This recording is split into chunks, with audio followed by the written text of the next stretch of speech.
Hello, fellow translators, fellow freelancers, fellow freelance translators, especially you. Today I'm going to talk about what you should be spending your money on. And this is because I'm getting this question all the time, and I feel like I've covered it many times before, but maybe it deserves its own video. And people asking me, should I get business cards? Should I get this service or that? Should I set up a whole website or web page myself? Should I get someone to do SEO, pay someone to do sales or marketing for me, or whatever it might be? So I want to talk to you now, at least give you my recommendations of what I think you should be spending money on. So let's go. First of all, let's start off with some assumptions. I'm going to assume that you have a computer and that you have Microsoft Office in that computer. You will need a computer to work on stuff, and in this day and age, you need Microsoft Office, really.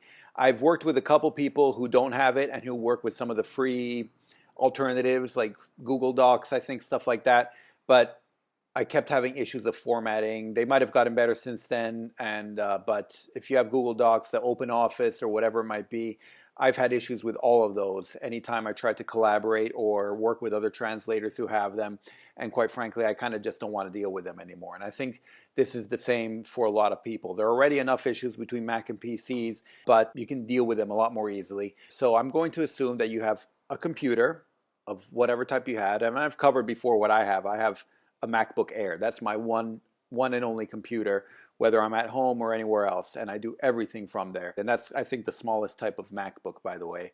So you don't need a super duper computer or anything, but you do need a computer.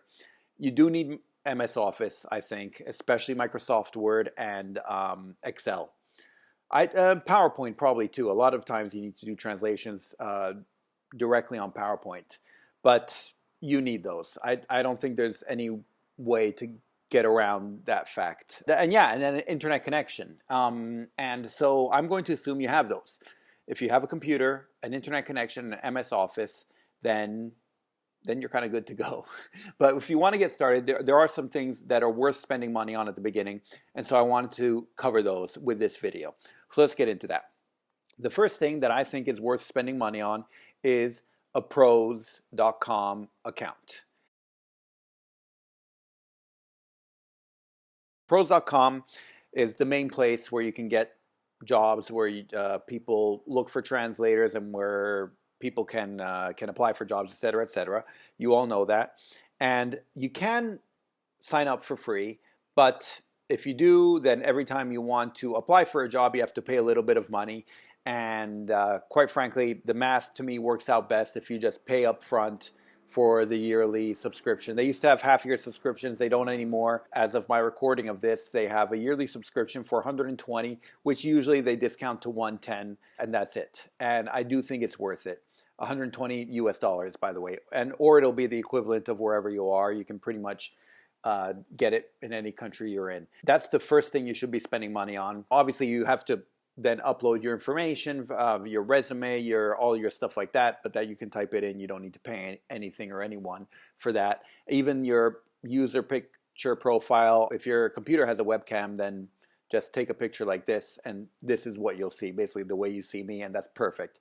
It doesn't need to be a glamour shot or anything like that.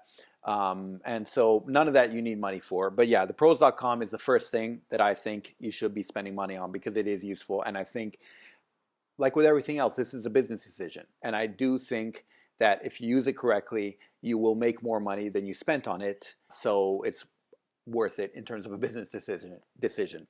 The second thing I think you should spend money on is, drumroll please, my course.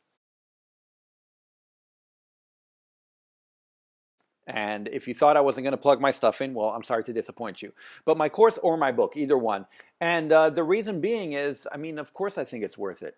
That's where I put all the information that wasn't available before for freelance translators. And so I tried to make it as useful as possible. My book has its third edition, which just came out earlier this year.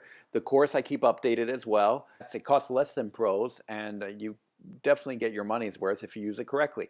So yeah, I think that is something you should be spending money on. And I don't care if it's the course or the book, but one of the two, you should not only spend money on it, but you should actually apply everything that is in there and try to use that information as well as you can. That's literally it. When you're first starting out, I think those are the two things you should be spending money on. Now, when it comes to the other stuff, and people say, well, should I get business cards, or should I get a fancy website, or should I do SEO, pay someone to do SEO for me, or stuff like that. All of these, you can decide to spend money. I don't think SEO is worth it, but all the other stuff you can decide to spend money on, or maybe to join certain associations, or to travel to some place, to attend a conference, or whatever it might be.